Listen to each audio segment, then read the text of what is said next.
Hello! నమస్కారం. చాలా సందర్భాల్లోనూ ఇస్లాం గురించిన నేను చేసినటువంటి వ్యాఖ్యానాల్లో ప్రవక్త యొక్క ధార్మిక విలువలు గాని, నైతికత గురించి గాని చాలా వీడియోల్లో నేను విశదీకరించినప్పటికిని, కొన్ని విషయాలు ఇంకా మిగిలిపోయాయని భావించే విధంగానే వాళ్ళ ఇస్లామిక చరిత్ర, ప్రత్యేకంగా ఈ స్వయం ప్రఖ్యాపిత ప్రవక్త గురించి చదువుతూ ఉంటే కొత్త కొత్త కోణాలు ఎప్పుడైతే మన కంటికి కనిపిస్తూ ఉంటాయో, వాళ్ళ చరిత్ర ద్వారానే మన ఆలోచనలు కూడా కొత్త కొత్త ఆలోచనలోకి వెళుతూ ప్రయాణం చేస్తూ ఉంటాయి. ఈ ప్రపంచానికి మొత్తం ధార్మికత, నైతికత నేర్పించడానికి వచ్చాడు అని వీళ్ళు ఎలాగైతే 1400 సంవత్సరాల నుంచి ప్రచారం చేసుకుంటూ తిరుగుతున్నారో, అది దేని ఆధారంగా చేస్తున్నారో ఇప్పటికీ ఎవరికీ అర్థం కాదు. కానీ కోటాను కోట్ల మంది ఆ ప్రచారాన్ని విశ్వసించి నిజంగానే ఆ స్వయం ప్రఖ్యాపిత ప్రవక్త నిజంగా ప్రవక్త అని, అతను ఈ ప్రపంచానికి మొత్తానికి ధార్మిక విలువలు నేర్పించడానికి వచ్చాడని, తన జీవితంలో అది పాటించాడని, స్వయంగా ఎన్నో కష్టాలు అనుభవించి నైతికతను పాటించి ధార్మిక మూల్యాలను తన జీవితంలో అనుసరించినటువంటి ఒక వ్యక్తి అని వీళ్ళు ఏదైతే ప్రచారం చేస్తూ ఉంటారో, వాస్తవంగా వాళ్ళ చేతనే రాయబడినటువంటి చరిత్రలో ఆ ప్రవక్త నిజంగా ఏదైనా ధార్మిక విలువలు పాటించాడా అని మనం పరీక్షించినట్లయితే, ధార్మిక విలువలు పాటించడం అది కాదు కదా. ఇప్పుడున్నటువంటి ఒక సాధారణమైనటువంటి మనలాంటి మనుషులు సైతం పాటించే ధార్మిక విలువలు కూడా అతను పాటించలేదని, తన స్వార్థం కోసం, తన కోరికలు తీర్చుకోవడానికి కోసం దేనికైనా తెగించి ముందుకు వెళ్ళాడన్నదే వాళ్ళ చరిత్ర సాక్ష్యం చెప్తుంది. వాళ్ళ చరిత్రలో ప్రత్యక్షమవుతున్న సంఘటనలను మనం వీక్షించినట్లయితే, చూసినట్లయితే, దాన్ని అధ్యయనం చేసినట్లయితే మన ముందు అదే ఆవిష్కరించబడుతుంది. వీళ్ళు ఇప్పుడు ఈ కోటాను కోట్ల మంది ఎవరైతే ఈ ప్రవక్తను తమ యొక్క ధార్మిక విలువలు ఆయన జీవితంలో ఇలా పొంగి పొర్లాయని వీళ్ళు ఏదో ప్రచారం చేస్తున్నారో, అది ఎక్కడ మనకు కనిపించదు. వాస్తవానికి ఎంత దూరంలో ఉంటుందో వీళ్ళ యొక్క ప్రచారం అన్నది, వీళ్ళ యొక్క ఆ చారిత్రక గ్రంథాలు వీళ్ళ ప్రచారకర్తల ద్వారా వ్రాయబడినటువంటి వాటిలో నుంచే మనకు కనిపిస్తూ ఉంటుంది. ఉదాహరణకి ఇప్పుడున్నటువంటి పరిస్థితుల్లో, ఇప్పుడున్నటువంటి మన సమాజంలో ఒక వ్యక్తి ఒక వివాహం చేసుకున్నాడు. ఆ వివాహం చేసుకున్న తర్వాత ఆ యువతికి కొన్ని శారీరకమైనటువంటి వైకల్యాలు ఉన్నప్పటికీ, కొన్ని వాళ్ళు భార్యగా అంగీకరించిన తర్వాత వాటన్నిటిని అంగీకరిస్తారు.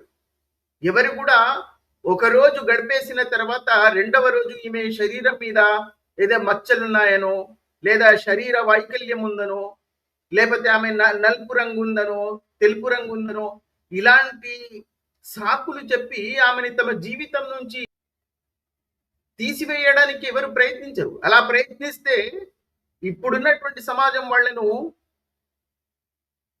మనుషులుగా కూడా పరిగణించరు. ఇప్పుడు కొన్ని చట్టాలు కూడా రూపొందించబడ్డాయి, అది వేరే విషయం. సరే, మనం చట్టాల్లోకి వెళ్ళడం లేదు, కేవలం మనిషి యొక్క ధార్మికత గురించి ముఖ్యంగా మాట్లాడడానికి వచ్చి,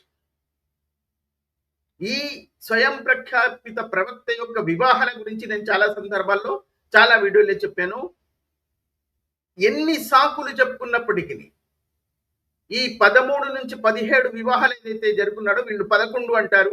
కానీ చరిత్ర సాక్ష్యంగా వాళ్ళ ఆ చరిత్రలో చూపించబడినటువంటి దాని ప్రకారం 13 ఉన్నాయి. కొన్ని చోట్ల 17 పేర్లు కూడా లభ్యమవుతూ ఉంటాయి. ఒకవేళ మనం 11నే పరిగణించినప్పటికీ, ఒక వ్యక్తి తన జీవితంలో 11 వివాహాలు చేసుకోవడానికి అడ్డమైన సాకులు చెప్పి, దాన్ని సమర్థించుకోవడానికి ఏదైనా కథలు సృష్టించి చెప్పుకున్నంత మాత్రాన ఎవరు విశ్వసించరు. అలా చేసుకున్నటువంటి వాటిలో ఇంకొక ముఖ్యమైనటువంటి ప్రచారం ఏం చేస్తూ ఉంటారంటే, మా ప్రవక్త జీవితంలో ఏ ఒక్క భార్యను కూడా విడాకులు ఇవ్వలేదు అని. కానీ నిజంగానే వాళ్ళ చరిత్ర చదివినట్లయితే ఆ స్వయం ప్రఖ్యాపిత ప్రవక్త కేవలం చాలా చిన్న విషయాల కోసం ఎంతో మంది స్త్రీలను తన జీవితం నుంచి విడాకిలిచ్చి పంపించినటువంటి సంఘటనలు అల్ తబరీ అల్ సాద్ అనే ఈ ఇస్లామిక చరిత్ర రాసినటువంటి వ్యాఖ్యానకర్తల పుస్తకాల్లో మనకు లభ్యమవుతుంది. అలాంటి స్త్రీలలో ఒక ప్రధానమైనటువంటి పేరు మనకు వాళ్ళ చరిత్ర పుస్తకంలో నుంచి కనిపించే పేరే అస్మా బిన్తె నౌమాన్. ఈ అస్మా బిన్తె నౌమాన్ అనే స్త్రీని వివాహం చేసుకున్న తర్వాత ఆమె శరీరంలో ఒక తెల్లని మచ్చలున్నాయని, ఇప్పుడు మనం చెప్పే లెప్రసీ అని దాన్ని అంటామో అలాంటి సూచనలు కనిపిస్తున్నాయని ఆవిడను తన జీవితం నుంచి విడాకులిచ్చించి ఇంటికి పంపించేసినట్టు సంఘటనలు వీళ్ళ తబరీ రాసినటువంటి చరిత్ర పుస్తకంలో ఉంది. మరి దీన్ని వీళ్ళు ఎలా సమర్థించుకుంటారంటే అది వివాహం జరిగింది కానీ ఆమెతో శారీరక సంబంధంలో ఏర్పడక ముందే ఆయన ఆ మచ్చలు చూసి పంపించేశాడని సమర్థించుకుంటూ ఉంటారు.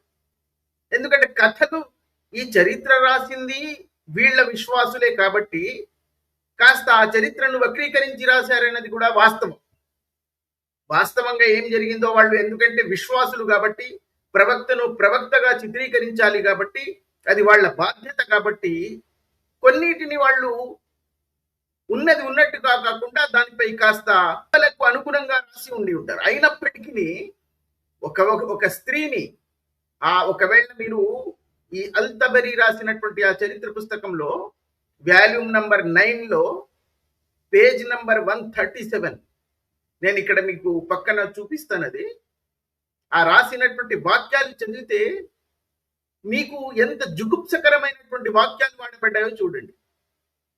అందులో ఈ స్వయం ప్రఖ్యాపిత ప్రవక్తని సమర్థించుకోవడానికి ఈ చరిత్ర రాసినటువంటి తబరియే దాన్ని సమర్థించుకుంటూ ఆ సంఘటనను వివరిస్తూ దాన్ని సమర్థించుకుంటూ ఆమెని శారీరక బంధంలో ఏర్పడక ముందే ఆమెని తన జీవితం నుంచి తొలగించారని, దానికి ఆవిడకు చాలా ధన సంపద ఇచ్చి మరీ పంపించాడని ఇలాంటి సాకు కథలు చెప్పి అక్కడ సమర్థించుకోవడానికి చూశాడు తబరి కూడా. ఒకవేళ ఏదో ఇచ్చి పంపించాడని మనం భావిద్దాం. ఒక స్త్రీని వివాహమాడి రాత్రి ఆమె శరీరంలో తెల్లని మచ్చలు ఉన్నాయని ఎలా కనిపించింది అంటే ఆమెతో శారీరక సంబంధంలో ఏర్పడే ముందే కనిపించాయి కాబట్టి బహుశా శారీరక సంబంధంలో ఉండకపోవచ్చు. దానికి ఉన్నటువంటి ఆ రోగానికి ఉన్నటువంటి భయం వల్ల.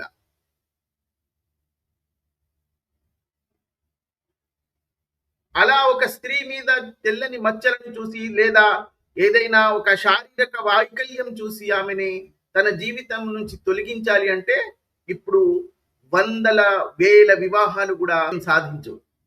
ఏదో ఒక విధమైనటువంటి శారీరక వైకల్యం ప్రతి మనిషిలోనూ కనిపిస్తూ ఉంటుంది. కొందరికి రంగు నచ్చకపోవచ్చు, కొందరికి ముక్కు నచ్చకపోవచ్చు, కొందరికి పెదవులు నచ్చకపోవచ్చు, కొందరికి కళ్ళు నచ్చకపోవచ్చు. అలా అని ఆ స్త్రీని తన జీవితంలో నుంచి తొలగిస్తే ప్రపంచంలో ఎవ్వరు కూడా వివాహం చేసుకోలేరు. ప్రత్యేకంగా ఇది సాధారణమైనటువంటి మనుషులు కూడా చేయనటువంటి విషయం.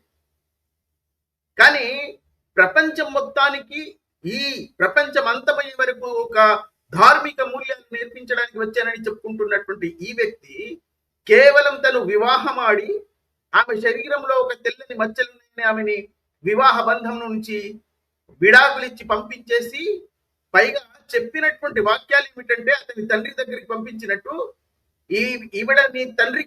ఈవిడ నీ కూతురు కాదా, ఈయన నీ తండ్రి కాదా, నువ్వెందుకు ఈవిడను మళ్ళీ తిరిగి వెనక్కి తీసుకోవు, ఈమె నాకు ఉపయోగకరంగా లేదు అన్న వాక్యాలు వాడి ఆమెను నాకు ఉపయోగకరంగా లేదు కాబట్టి నేను తిరిగి ఇచ్చేస్తున్నాను అంటే ఒక వస్తువు కొనుక్కొని ఆమె ఆ వస్తువును తిరిగి ఇచ్చేస్తున్నాడు. ఒక స్త్రీని ఒక వస్తువుగా వాడుకుని వస్తువుగా పరిగణించినటువంటి ఈ వ్యక్తి మానవుల్లో మహోన్నతుడిగా చిత్రీకరించింది ఎవరో, ఆ మహానుభావుడు ఎవడో కానీ కనిపించాలి. ఇలాంటి ఒక వ్యక్తిని మానవుల్లో మహోన్నతుడని చిత్రీకరించిన వాడెవడు? He replied that she would never be useful. ఆమె ఇక నాకు దేనికి పనికి రాదు కాబట్టి నేను నీకు తిరిగి ఇచ్చేస్తున్నాను అన్న వాక్యాలు వాడబడ్డాయి. ఇది ఈ స్వయం ప్రఖ్యాపిత ప్రవక్త ప్రపంచానికి నేర్పించినటువంటి ధార్మిక మూల్యాలు. ఇది వీళ్ళు స్త్రీలకు ఇచ్చినటువంటి గౌరవం. ఇది ఈ ప్రవక్త భార్యలకు ఇచ్చినటువంటి గౌరవం. ఇది మాత్రమే కాదు, ఇంకా చాలా పేర్లు కనిపిస్తూ ఉంటాయి చరిత్రలోనే. కిలా ఫాతిమా బింతే అల్ దహా కన్నా అమరా బింతే యజీద్ అన్న పేరు కూడా కనిపిస్తూ ఉంటుంది. బహుశా ఈ స్త్రీలందరూ ఒకటేనా, వేరు వేరు స్త్రీల అన్నది కూడా చాలా సంశయాస్పదమైనటువంటి విషయం ఇది. అమరా బింతే యజీద్ అన్న పేరు కూడా కనిపిస్తూ ఉంటుంది. వీళ్ళను కూడా ఈ స్వయం ప్రఖ్యాపిత ప్రవక్త వాళ్ళు రాసుకున్నది శారీరక సంబంధంలో ఏర్పడక ముందే వాళ్ళను విడాకులు ఇచ్చి పంపించేశాడు. వాళ్లకు పంపించినప్పుడు కొంత ధన సంపద ఇచ్చాడు. ధన సంపద ఇస్తే ఏమంటే వస్తువా? వీళ్ళేమో మా ప్రవక్త జీవితంలో ఏ భార్యను విడాకులు ఇవ్వలేదు. ఇంకొక పేరు బహుశా వీళ్ళ చరిత్రలో అలాంటి సంఘటనలు వీళ్ళు తమ యొక్క చరిత్ర పుస్తకాల నుంచి తుడిచివేశారు. కానీ కొన్ని కొన్ని పుస్తకాలు అది ఇప్పటికీ కనిపిస్తూ ఉంటుంది.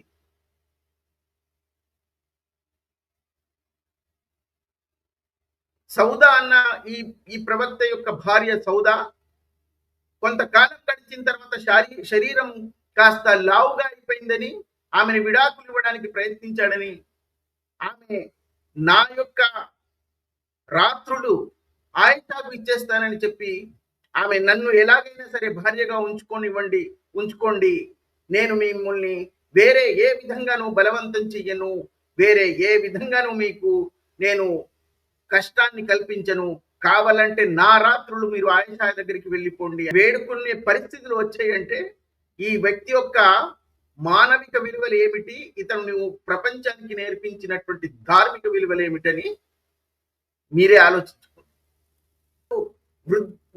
వృద్ధాప్యం వచ్చేసిందని కొంతమందిని స్త్రీలను కూడా విడాకులు ఇచ్చినటువంటి చరిత్ర కనిపిస్తుంది. కానీ దాని తర్వాత వీళ్ళు ఇది జయీఫ్ హదీస్లని, ఇది చరిత్రలో లిఖించబడలేదని చాలా వాటిని వీళ్ళు తుడిచివేశారు. వీళ్ళు ఎప్పుడైతే వీళ్లకు ఇది గొంతులో వెలక్కబడ్డట్టయిందో, ఈ మొహమ్మద్ యొక్క చర్యలు వీళ్లకు సమర్థించుకోలేనటువంటి పరిస్థితులు ఏర్పడ్డాయో, అప్పుడు ఏం చేశారు? ఈ హదీస్ గ్రంథాల్లో కొన్ని ఇలాంటి హదీస్లను ఇవి జయీఫ్ అంటే ఇవి ఆమోదయోగ్యం కానటువంటివి అని వీళ్ళే చెప్పుకుంటారు. వీళ్ళ చరిత్రక పుస్తకాలు రాసింది వాళ్ళ విశ్వాసులే. వాళ్ళు రాసినటువంటి సింహభాగం హదీసులేమో వీళ్ళు అంగీకరిస్తారు. ఏదైతే వీళ్ళ గొంతులో వెలక్కాయ పడ్డట్టు మొహమ్మద్ను సమర్థించుకోలేనటువంటి పరిస్థితులు ఏర్పడతాయో, మొహమ్మద్ యొక్క చర్యలు ప్రపంచానికి కనిపిస్తే దాని యొక్క పరిణామం ఎలా ఉంటుందో వీళ్ళకి తెలుసు. కాబట్టి అవి ఒకే మాటతో ఇవి ఆమోదయోగ్యం కాదు. నువ్వెవర్రా ఆమోదయోగ్యం కాదు అని చెప్పడానికి? అంటే మీ ప్రవక్తను సమర్థించి అతని యొక్క విషయాలన్నీ అతను ఏం చేసినా కూడా సమర్థించే విధంగా ఉన్నట్లయితే అవి ఆమోదయోగ్యం.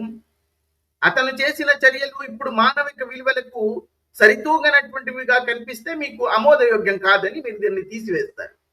ఇది మీ యొక్క నాటకాలు. కానీ తెలివైన వాళ్ళు ఎవరు కూడా ఈ మీ నాటకాలను అందరూ అర్థం చేసుకున్నారు. ఇప్పుడు అలా అంటే మీరు ఒక వ్యక్తి రాసినటువంటి మొత్తం చరిత్రను తీసివేయాలి. ఆ వ్యక్తి నమ్మదగినటువంటి వ్యక్తి కాదు. అతను చెప్పినటువంటి మొహమ్మద్ను పొంగి పొర్లించినట్టు అతన్ని మానవుల్లో మహోన్నతుడిగా చిత్రీకరించి రాసినటువంటివన్నీ ఏమో మీకు ఆమోదయోగ్యం.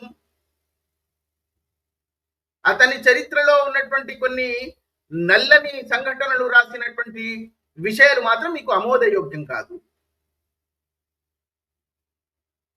ఇక్కడే దీన్ని సమర్థించుకోవడానికి ఏం చెప్తున్నారు? ఆమె శారీరక సంబంధంలో ఏర్పడక ముందే ఆమెను విడాకులు ఇచ్చేశాడు. ఆ శారీరక సంబంధంలో ఏర్పడ్డాడా లేదా అన్నది నువ్వు చూసావా? ఎవరు చూశాడు? ఇలాంటి వ్యక్తులు ఈ ప్రపంచానికి మానవుల్లో మహోన్నతుడుగా ప్రపంచానికి ధార్మిక విలువలు నేర్పించడానికి వచ్చాడని చెప్తేనే